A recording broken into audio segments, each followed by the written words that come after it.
Tez bo'shanishlikni davolovchi yagona operativ usul denervatsiya haqida gaplashamiz. Denervatsiyadan maqsad olat bosh sezuvchanligini pasaytirish. Bular asosan tug'ma tez bo'shanuvchi bemorlar bo'lib hisoblanadi. Ular o'zida tez bo'shanish borligini uzoq yillar ko'pchiligi bilmay yuradi.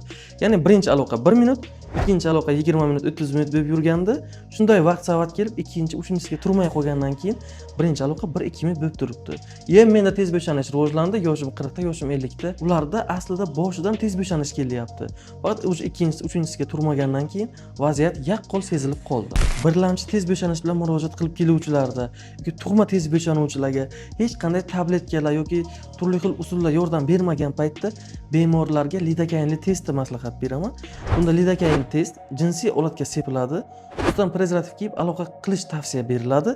Agar aloqa vaqti uzaysa, demak olat bosh sezuvchanligi yuqori. Bunaqa vaqtda denervatsiya yagona usul bo'lib hisoblanadi. Tez bo'shanishlikni davolash uchun jinsiy olatni turli xil araga chaqtirish, vakuum qilish, prostatani massaj qildirish yoki turli xildagi usullar, mashqlar, duolar foyda bermaydi. Tez bo'shanishlikni barcha turining davosi bor. Faqat konservativmi, operativmi aniqlashtirib olib, tez bo'shanishlikka to'g'ri tashxis qo'yib, aniq yechim berilsa 100% tuzaladigan kasallik. Sizda ham jinsiy hayot bilan bog'liq muammolar bo'lsa, quyidagi raqamlarga yoki direktga murojaat qiling.